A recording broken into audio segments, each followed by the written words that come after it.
Terima kasih masih bersama kami dalam Kompas Aceh.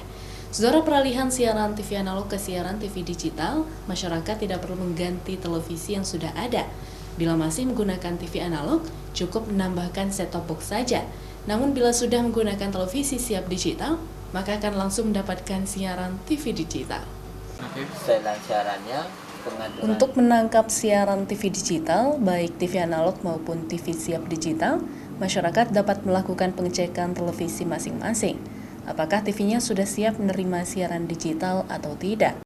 Bila sudah support digital, maka otomatis siaran digital langsung bisa diterima.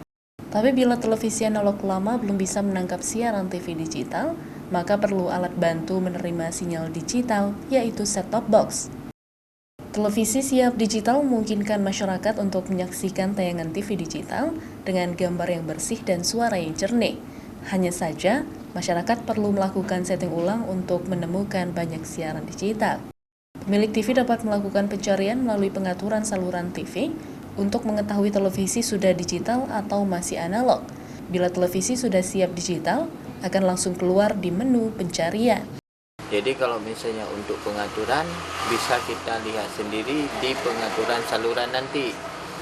Di pengaturan salurannya nanti kita cek apakah kalau misalnya TV-nya memang udah support digital, dia langsung keluar di pencarian. Di pencarian nanti bakalan nampak pencarian analog atau pencarian digital. Menghadapi analog switch off atau migrasi TV analog ke digital, diharapkan masyarakat memperhatikan kondisi televisi di rumah masing-masing, apakah sudah mendukung ke digital atau belum.